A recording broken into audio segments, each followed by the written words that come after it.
চাই যে অনলাইনে আবেদন সময়সীমা 5 অক্টোবর 2024 সকাল 10 ঘটিকা হতে 20 অক্টোবর 2024 23:59 পর্যন্ত, মানে 11:59 পর্যন্ত আপনি এখানে আবেদন করতে পারবেন।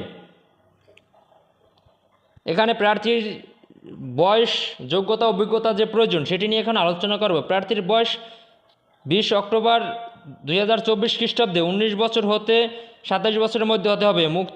বীর মুক্তিযোদ্ধা বা শহীদ মুক্তিযোদ্ধাদের সন্তানদের ক্ষেত্রে সর্বোচ্চ 32 বছর। এখানে শিক্ষাগত যোগ্যতা ও অভিজ্ঞতা প্রয়োজন। অনুমোদিত বিশ্ববিদ্যালয় হতে ন্যূনতম স্নাতক ডিগ্রি। 2 নম্বর আছে কম্পিউটার ব্যবহার দক্ষতা অভিজ্ঞতা। জাতীয়তা হতে হবে জন্মসূত্রে বাংলাদেশের স্থায়ী নাগরিক। বৈবাহিক অবস্থা হবে প্রার্থীকে অবশ্যই বৈবাহিক হতে হবে, তালাকপ্রাপ্ত গ্রহণযোগ্য নয় এবং শিক্ষানবিশকালে শেষ হওয়া না পর্যন্ত অবশ্যই প্রার্থীকে অবহিত হতে হবে। এখানে প্রার্থী